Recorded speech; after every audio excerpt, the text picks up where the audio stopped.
প্রিয় দর্শক, পতিত স্বৈরশাসক শেখ হাসিনা ক্ষমতা গ্রহণের পর থেকেই নিজের একটি আলাদা ব্যবসায়িক বলয় গড়তে থাকেন। আমরা দেখেছিলাম ভূমিদস্যু বসুন্ধরা, এস আলম, বেক্সিমকো বা সামিটের মতো নানাবিধ দুর্বৃত্ত ব্যবসায়িক গোষ্ঠীর উত্থান, যারা এই দুর্বৃত্ত সিন্ডিকেটের অংশীদার না হয়ে বিশেষ করে তৎকালীন হাসিনার নিরাপত্তা উপদেষ্টা তারিক সিদ্দিককে আর্থিকভাবে চাঁদা দিতে অপারগতা জানিয়েছিলেন। তারাই পড়ে যেতে থাকেন দীর্ঘমেয়াদী সংকটে। হাসিনার অপশাসনের একেবারে শুরুর দিকেই হাসিনা যে দেশটাকে একটা দুর্বৃত্ত ব্যবসায়ীদের দ্বারা গঠিত মাফিয়া স্টেট বানাতে যাচ্ছেন, সেটা আঁচ করতে ব্যর্থ হয়েছিলেন ডেস্টিনি গ্রুপের এমডি রফিকুল আমিন। স্রোতের সাথে গা ভাসাতে না চেয়ে ও তারেক সিদ্দিকের অন্যায় আবদার না মিটিয়ে পরবর্তীতে নিজেকে ও ডেস্টিনিকে এক দীর্ঘমেয়াদী অন্ধকারে ফেলে দেন অন্যায়ের সাথে আপোষ করতে না চাওয়া রফিকুল আমিন। আজ আপনাদের আমরা শোনাতে যাচ্ছি ডেস্টিনির সেই অজানা গল্প। চলুন প্রবেশ করি আমাদের মূল প্রতিবেদনে। তারেক সিদ্দিককে 500 কোটি টাকা চাঁদা না দেয়ায় যেভাবে ডেস্টিনির রফিকুল আমিনের সর্বনাশ ঘটল। প্রিয় দর্শক, শুরুতেই যেটা বলছিলাম, আজকের এই বিশেষ প্রতিবেদনটা তুলে ধরতে চলেছে বাংলাদেশের বিচার বিভাগ ও দুদককে ব্যবহার করে হাসিনার গুম খুনের অন্যতম mastermind retired major general Tarek Siddique কিভাবে কাজ করতেন তার একটা টেক্সট বুক এক্সাম্পল। এই তারেক সিদ্দিক ডেস্টিনির রফিকুল আমিনের কাছে 500 কোটি টাকা চাঁদা দাবি করেছিলেন। বাংলাদেশে হাজার হাজার বেকার তরুণদের কর্মসংস্থানের ব্যবস্থা করেছিলেন জনাব রফিকুল আমিন ডেস্টিনি গ্রুপের মাধ্যমে। সুতরাং তিনি এই কনফিডেন্স থেকেই তারেক সিদ্দিকের অন্যায় আবদারের কাছে পরাস্ত হতে চাননি। তারেক সিদ্দিককে চাঁদা না দেয়াতে পরবর্তীতে রফিকুল আমিন অবাক বিস্ময়ে লক্ষ্য করতে থাকলেন মিডিয়া ট্রায়ালের নির্লজ্জ স্বরূপ বা চেহারা। চাঁদা চেয়ে না পাওয়ার পর থেকেই বাংলাদেশের অধিকাংশ গণমাধ্যমেই ডেস্টিনির বিরুদ্ধে একের পর এক নেতিবাচক সংবাদ প্রকাশ করা হতে থাকে, যার সবগুলোই ছিল বাস্তবতা বিবর্জিত আষাঢ়ের গল্প। তারেক সিদ্দিকের প্রযোজনায় ও পরিকল্পনায় সাজানো সেই মিডিয়া ট্রায়াল এতটাই কার্যকরী হয়েছিল, বাংলাদেশের অধিকাংশ মানুষ তখন ডেস্টিনিকে মূলত একটা ফ্রড বা ভাওতাবাজির প্রতিষ্ঠান হিসেবে পরিগণিত করতে থাকে। অথচ যে সকল পত্রপত্রিকাতে সমস্ত ভুয়া সংবাদ প্রকাশ হচ্ছিল, তারা একটিবার যাচাই করার প্রয়োজন মনে করলেন না ডেস্টিনির আদৌ একটি টাকা ব্যাংক খেলাপি ছিল কিনা, অথবা ডেস্টিনির পুঁজি গড়ে তোলার মূল ভিত্তিটি কোথায় ছিল। প্রিয় দর্শক, প্রকৃত সত্য হলো কোনো ব্যাংক বা আর্থিক প্রতিষ্ঠান থেকে কোনো রকম লোন না নিয়ে বা সরকারের কোনো রকম আর্থিক সহযোগিতা ছাড়াও শুধুমাত্র নিজেরা উদ্যোগ গ্রহণ করে ক্রাউড ফান্ডিং করে সমবায়ের ভিত্তিতে ডেস্টিনির মতো একটা এত বড় প্রতিষ্ঠান গড়ে তুলেছিলেন, যার মূল স্বপ্নদ্রষ্টা বা কারিগর ছিলেন জনাব রফিকুল আমিন। যে বছর ডেস্টিনিকে জোর করে বন্ধ করে দেওয়া হয়েছিল, তার আগের বছর অর্থাৎ 2011-12 সালে 450 কোটি টাকা সরকারকে ট্যাক্স দিয়েছিল ডেস্টিনি গ্রুপ। ডিরেক্ট সেলিং বা নেটওয়ার্ক মার্কেটিং করে তারা হাজার হাজার তরুণ তরুণীদের চাকরি ও ব্যবসার ব্যবস্থা করেছিল। 2000 সালে যাত্রা শুরু করার পর থেকে অনেক চড়াই উতরাই পেরিয়ে 2012 সাল পর্যন্ত তাদের 30টার বেশি সাবসিডিয়ারি প্রতিষ্ঠান তারা গড়ে তুলেছিল। ডেস্টিনির মাধ্যমে কর্মসংস্থান তৈরি হয়েছিল হাজার হাজার বেকার ছেলে ও মেয়েদের। বেস্ট এয়ারের মতো airlines, Baishakhi TV channel, jute mill, cinema hall, কক্সবাজারে 4 স্টার হোটেল, পত্রিকা সহ দেশের 64টি জেলায় নিজেদের ভবন তৈরির জমি বনায়নের জন্য সারা দেশে হাজার হাজার একর জমি কিনে পুরো দেশে কোটি কোটি বৃক্ষরোপণ করার প্রোগ্রাম সহ 20 বছর ব্যাপী বিশাল কর্মযজ্ঞ শুরু করে ডেস্টিনি। শুধুমাত্র ঢাকা শহরের কাকরাইল, বিজয়নগর, নয়াপল্টন, পুরনো পল্টন, ধানমন্ডি, বারিধারা, বনানী ও টঙ্গীর মতো এলাকায় ডেস্টিনির রয়েছে কয়েক লক্ষ বর্গ কিলোমিটারের কেনা ফ্ল্যাট ও জায়গা, যার অনেকগুলি এখন আওয়ামী প্রতিহিংসায় বেহাত।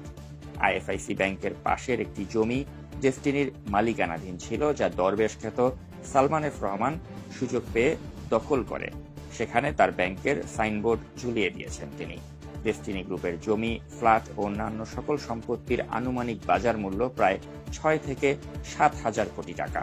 2012 সালের মে মাসে পতিত স্বৈরাচার শেখ হাসিনার বোন শেখ রেহানার দেবর তারিক সিদ্দিক একটি জমি কিনে দেওয়ার নাম করে ভয় দেখিয়ে 78 কোটি টাকায় একটা বায়নানামা করে ডেস্টিনি গ্রুপের এমডি রফিকুল আমিনের কাছ থেকে, কিন্তু 500 কোটি টাকা চাঁদা না দিলে কোম্পানি বন্ধ করে সবাইকে জেলে পাঠিয়ে দেওয়ার হুমকি দেয় তারিক সিদ্দিক। টাকা না পেয়ে তারেক সিদ্দিক 2012 সালের জুলাই মাসে দুদককে দিয়ে মামলা করিয়ে ডেস্টিনির মালিকানাধীন একমাত্র বৈশাখী টিভি ছাড়া বাদবাকি সকল প্রতিষ্ঠানগুলো বন্ধ করে দেয়। বৈশাখী টিভিও সেই থেকে হাসিনার দোসররা দখল করে বসে আছে। ডেস্টিনি গ্রুপ 98% শেয়ারের মালিক হলেও বৈশাখী টিভি মূলত এর ডিএমডি টিপু আলম এবং হেড অফ নিউজ অশোক সহ সব হাসিনার গোলামরা দখলে নিয়ে আছে। অথচ তাদের এমডি রফিকুল আমিন ও মোহাম্মদ হোসেনের বিরুদ্ধে মিথ্যা মামলা, 12 বছর ধরে তারা জেল খাটলেও আজ পর্যন্ত তাদের পক্ষে কোনো সত্য প্রচার থেকে বিরত ছিল এই বৈশাখী টিভি। অভিযোগ আছে এমডি, চেয়ারম্যান ও বোর্ডের অনুপস্থিতিতে ডিএমডি টিপুর নেতৃত্বে বৈশাখী টিভির কোটি কোটি টাকা 4-5 জন মিলে লুটপাট করে খাচ্ছে গত 12-13 বছর ধরে। আইনি মারপ্যাচে 2-3 বার বৈশাখী টিভি দখলও করতে চেয়েছিল বর্তমান ম্যানেজমেন্টের চোখ সাজসে। এখনো একটা গ্রুপ বিএনপির বা জামায়াতের নাম ভাঙিয়ে বৈশাখী টিভি দখল করতে চায়। এসব কিছুই সম্ভব হয়েছে দুদক ও সর্বোপরি তারিক সিদ্দিকের প্রতিহিংসার বাস্তবায়নের মাধ্যমে। তারিক সিদ্দিক বায়না করা জমি তার নামে লিখে দিতে রফিকুল আমিনকে জেলখানায় এক অবসরপ্রাপ্ত সেনা অফিসার পাঠিয়ে চাপ দেয়। রফিকুল আমিন রাজি না হয়ে জমি দখল করবে বলে হুমকি দেয় এবং সারা জীবন জেলে থাকতে হবে বলে তাকে জানিয়ে দেওয়া হয়। 2012 সালের অক্টোবর মাসের 10 তারিখ আদালতের প্রতি শ্রদ্ধা জ্ঞাপন করে রফিকুল আমিন ও মোহাম্মদ হোসেন সহ যাদের বিরুদ্ধে অভিযোগ আনা হয়েছিল অনেকেই তখন আত্মসমর্পণ করেন। আজ 12 বছর পার হলেও তাদের জামিন দেওয়া হয়নি। শুধু তাই নয়, তাদের বিরুদ্ধে অভিযোগ প্রমাণিত না হলেও ধারা অনুযায়ী সর্বোচ্চ শাস্তি 12 বছর কারাদণ্ড ভোগ করার পরেও তারা আজও খালাস পাচ্ছেন না। এক মামলার রায় দেয়া হয় 2022 সালের মে মাসে। একবার আদালত জামিন দিলেও 2800 কোটি টাকা আদালতে জমা দিতে বলা হয়েছিল, কিন্তু সকল সম্পত্তি বাজেয়াপ্ত করা অবস্থায় তাদের 35 লাখ গাছ বিক্রি করে 6 সপ্তাহের মধ্যে টাকা জমা দেওয়ার যে উদ্ভট সিদ্ধান্ত চাপিয়ে দেওয়া হয়েছিল তা সত্যি হাস্যকর। পুলিশ ও দুদকের জিম্মায় থাকা এসব গাছ আওয়ামী লীগ, যুবলীগ, ছাত্রলীগের দস্যুরা এর আগেই হরিলুট করে নিয়ে গিয়েছিল।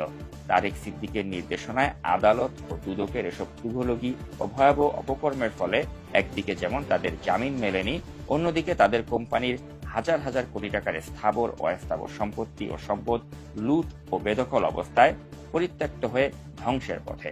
এখানে উল্লেখ্য, 2012 সালে ডেস্টিনি গ্রুপের প্রায় 200টি গাড়ি জব্দ করতে আদালত পুলিশকে নির্দেশ দেয়। এসব গাড়ির মাঝে পাজেরো ও নিশানের মতো দামি গাড়ি ছিল। পুলিশ অন্যায়ভাবে এসব গাড়ি ভোগ দখল করে ও বিক্রি করে দেয়। একইভাবে ফার্মগেটের আনন্দ ও ছন্দ সিনেমা হলগুলোর অবস্থাও লক্ষণীয়। 12 বছর ধরে পরিত্যক্ত হয়ে শত শত কোটি টাকার হলের সম্পত্তি এখন অসামাজিক কাজের অভয়ারণ্য হয়েছে।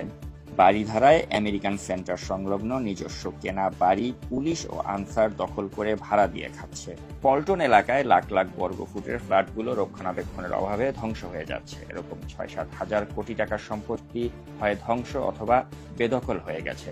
কিন্তু এগুলো সব হয়েছিল পতিত স্বৈরশাসক শেখ হাসিনার আমলে। হাসিনার আমলে ডেস্টিনির বিরুদ্ধে যে মামলাগুলোর রায় হয়নি কিন্তু ধারা অনুযায়ী জেল খাটা শেষ, তাহলে সেই মামলার আদৌ কি কোনো আইনি ভিত্তি আছে? প্রধান বিচারপতি রেফাত আহমেদ সম্প্রতি মন্তব্য করেছেন, সভ্য সমাজে নাকি ডেস্টিনির রফিকুল আমিন ও মোহাম্মদ হোসেনের জামিন নিয়ে কোনো তাড়াহুড়ো নেই। প্রধান বিচারপতির পদে থেকে এরকম অবিবেচকের মতো মন্তব্যের ফলে প্রশ্ন জাগে, উনি কি জানেন না যে তারিক সিদ্দিকী 78 কোটি টাকা নিয়ে জমি দখল ও রেজিস্ট্রেশন করতে ডেস্টিনিকে চাপ দিয়েছিল? উনি কি দুদকের চার্জশিটের কথাগুলো পড়েননি? উনি কি সাজানো ও মিথ্যা অভিযোগগুলো বুঝেও বুঝতে পারছেন না? একটা ভুয়া মামলা, ভুয়া চার্জশিট ও ভুয়া রায় নিয়ে একজন প্রধান বিচারপতি যদি ভুক্তভোগী 12 বছর জেল খাটা মানুষগুলোকে নিয়ে এভাবে হাসিনার বাকশালী মুজিব কোট মার্কা বিচারপতির মতো আচরণ করেন, তাহলে তাকেও হাসিনার দোসর বলেই অভিহিত করা যায়। এখানে উল্লেখ করতে হয়, ডেস্টিনি গ্রুপের বিরুদ্ধে মামলায় সাবেক সেনাপ্রধান জেনারেল হারুনুর রশিদকে মাত্র 1 সপ্তাহের মধ্যে জামিন দেয় কুখ্যাত বিচারক শামসুদ্দিন চৌধুরী মানি। রফিকুল আমিন ও মোহাম্মদ হোসেনের মতো ডেস্টিনির সমান সংখ্যক শেয়ারের মালিক ছিলেন এই জেনারেল হারুন। তাছাড়া তিনি ডেস্টিনির চেয়ারম্যানও বটে। চেয়ারম্যান জামিন পেল, অথচ জামিন পেল না প্রতিষ্ঠানের বাকি 2 জন। এ থেকেই বোঝা যায় ব্যাপারটি কতটা পক্ষপাতমূলক।